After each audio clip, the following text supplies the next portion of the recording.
Another question. Okay. Okay, so we've been asked a question about, I'm gonna expand on your question. What is a strange experience or place that we've had to sleep while on tour making this DVD? Oh man, that was the question? Girls? Okay. I mean, I think that even though we've gotten used to it, probably the strangest place we sleep is the tour bus. I think everybody sees a tour bus and thinks, I mean, for the most part, I think most people look at them and think, wow, they look so cool, they look so big, they're so fancy, but when you really get down to the nuts and bolts, what it is 12 grown human beings sleeping on top of each other, basically. The bunks run like 3 high.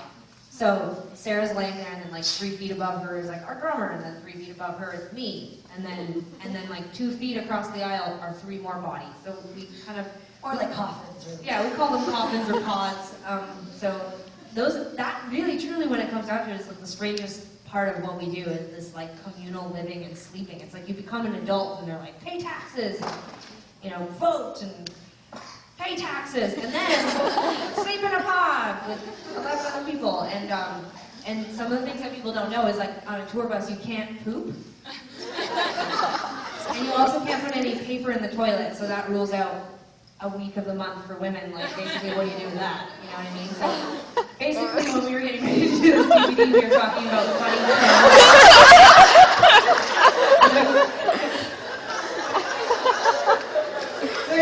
We were talking about funny promos that we could do to advertise the DVD. And our last DVD, did anyone buy our last DVD? It's not fun, don't do it. Or just download it.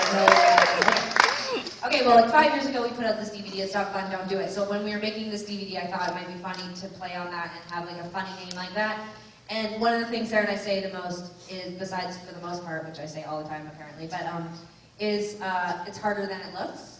And we were going to do this, well, I had this idea with some friends of mine to do this funny commercial for the DVD, and it was going to basically be like a spoof of Dexter, and so it was going to be like me going into like a little tiny bathroom on the bus and like laying plastic and like, like basically preparing my like, area or whatever, but your kill room. That was a killer, except your kill room. My kill room, yeah. And then, sorry, I can't even understand you anymore.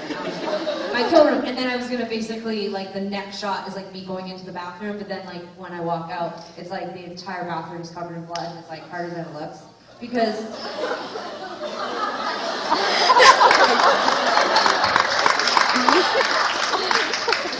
I'll tell you what, when you're going 60 miles an hour in a bus and you're going to the bathroom backwards and you can't put any paper in the toilet, so it means you have to get it into the garbage can across the way, it's fucking hard. It's really hard. And then you're like, good night, everybody! And then like you go and you lay down in the bunk area with everybody, and then you listen to one by one everyone get up in the middle of the night, jump off their bunk and go to the bathroom and do the same thing. It's disgusting, and it's really weird, and none of that was captured on TV, so thank God. New question. On the pod DVD, why do you keep referring to like O like H as SOS? Like, what made you change the name of the song? Great question. Sarah. Well, honestly, SOS became sort of like the name that made sense compared to like O like H, but I thought like O like H was a better name. I don't know, that's a tough question. I'm like, how the fuck do you even know that, or care, or whatever? It was like, we were sitting, the background part was SOS. And I think Tegan actually used to always call it SOS, and probably that would be a more appropriate name. But I like to be difficult. I like to be difficult, so I was like, oh, this is more weird and hard to remember. I mean, you do say like O like H, I know SOS in the song. SOS is the more obvious hook, but that's fine. We talk about this a lot, that when you're naming a song, often the thing that you're repeating all the time, like back in your head, for example, it feels really obvious to call the song that. But there are times where I feel stubborn, like I don't want to do it, and I'll pick something more, like I'll pick something that's more like a broader topic that is covered in the song, and I'll pick that name, or I'll pick something thematically that goes with the song. And then people are just like, I can't remember what the name of that song is. So I'm gonna stop doing that. We're trying not to do that on the new record, which we're writing right now. Trying to be real straightforward. Yes, right there, yep. So I'm wondering, when will you guys go to Mexico? we got asked that in the last Q&A too. I think we'll go on the next record. I think that will officially happen. I would ask my managers, or they're talking about the last episode of Dexter that they saw. It was pretty good, actually. Yeah. No, well, I thought, oh, that's just a little bit I like him better. I don't like that much.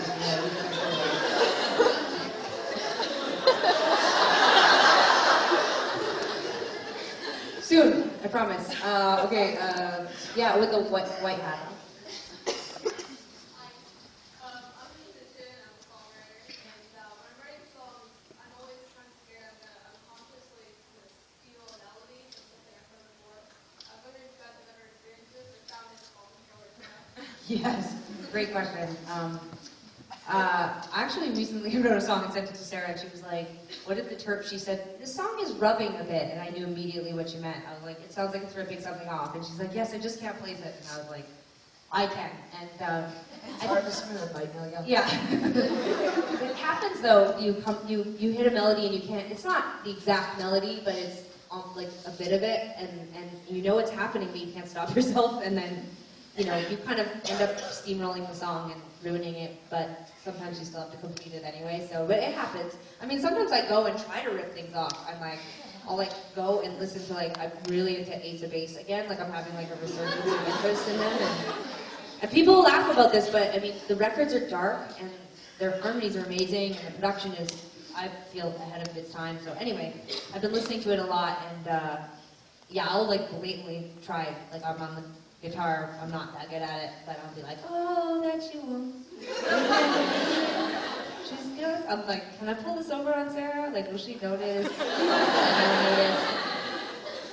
Anyway, so it happens, but not that often, but it's normal. You're fine. Okay. Way at the back, you're like the back row, you were at the back corner, you were the furthest away from us you can get.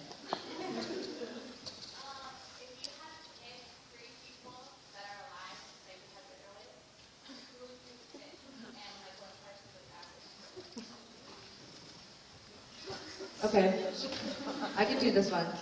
Okay, let's make this question even more complicated and interesting by saying I have to pick for Sarah. So, there are 3 people that Sarah wants to have dinner with that are alive or dead? Okay, and it can't be family or friends, like, I can't be like, my cat Taya and my grandma. Most people are all dead, right? Well, say alive or dead. Okay, so I would love to have dinner with my dead cat. Okay, but you don't want us to pick family, right? I mean, we're so far away. You want us to pick celebrities, don't you? You don't care. Okay, shoot to have dinner with my grandma and the cat. Should we leave the 3rd spot open? Okay, if it had to be alive, I'm gonna pick, you would sit down with,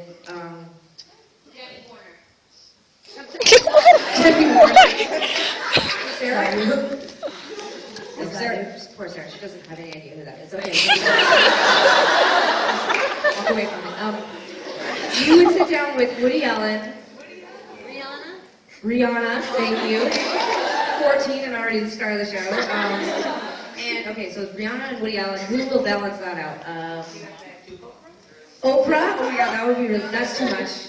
Who else is Sarah? You want like John Irving to be there, or like, does it sound interesting? Would you go to this dinner? See, and the question Sarah would ask, I mean, she would just soak it up. She probably wouldn't say anything. She would just sit back. You know Sarah, she's super quiet. She'd probably just soak it up. Especially Oprah's. Yeah. Well, Oprah could be the 4th guest, right? Yeah. Okay, good. Thanks for your question. Okay, yeah, right there, yeah. Sure, okay. And the person behind you next. Okay. Hi. Oh, my question. Where did I answer the question? Oh, on Ask Tegan. Oh, well, that's fabulous. Okay. I found Colin. It's cool. It's online. No big deal. Okay, that's awesome. Well, lovely to meet you in person. Thanks for asking Tegan a question. What's that? No, it's totally me. It's totally me. Just trying to make this last part of the evening really weird.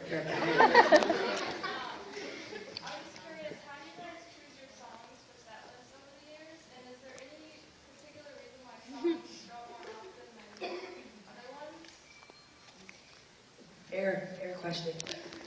Generally, the question is about set list, for those of you who can't hear. And for those of you who can't understand me, Tegan will repeat me once The question is about set lists and how we create them, and why some songs are played more frequently than others.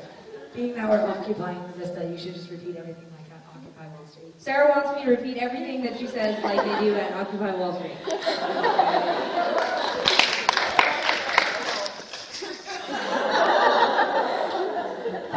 The truth is that we pick the most popular songs. That's how we make our set lists. We try to pick all the songs that we think you like, and then we throw in a couple that we selfishly like more. And then we mix them up.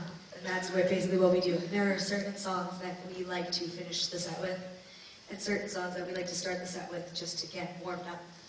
And that's basically it. We have 6 records, and we have very opinionated bands, and we know we don't always play the ones you want, but we try to play the ones that we think are going to impress and satisfy the most of them, basically.